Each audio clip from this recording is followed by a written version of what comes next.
Puluhan barang bukti hasil limpahan dari Polres Lahat ke Kejari yang berupa senpira dan narkotika dimusnahkan. Pemusnahan ini dipimpin langsung oleh Kajari Lahat. Hadir juga Ketua Pengadilan Negeri, Kapolres, Kasdim 0405, serta Sekretaris Daerah Kabupaten Lahat.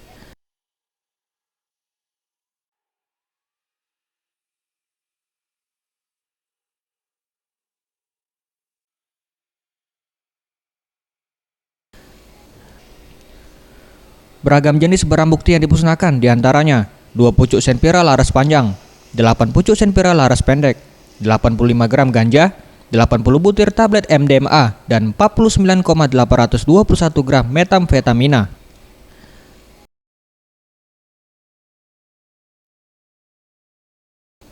Kajari Kabupaten Lahat Helmi mengatakan, beragam jenis barang bukti yang dimusnahkan merupakan barang bukti perkara yang sudah berkekuatan hukum tetap. Pemusnahan barang bukti terhadap barang bukti narkotika yang berupa metamfetamin, ada yang ganja juga, semuanya golongan 1, kemudian ada yang ekstasi juga.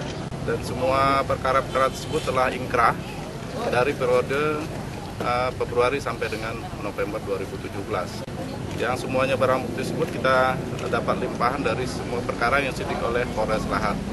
Kemudian yang kedua, barang bukti yang kita musnahkan hari ini adalah barang bukti berupa senjata api rakitan berikut beberapa butir peluru yang telah aktif.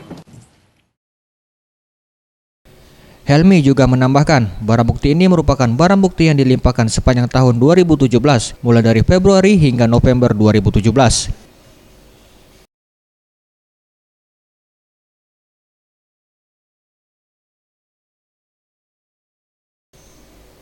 Zulfikri, Srijatipi.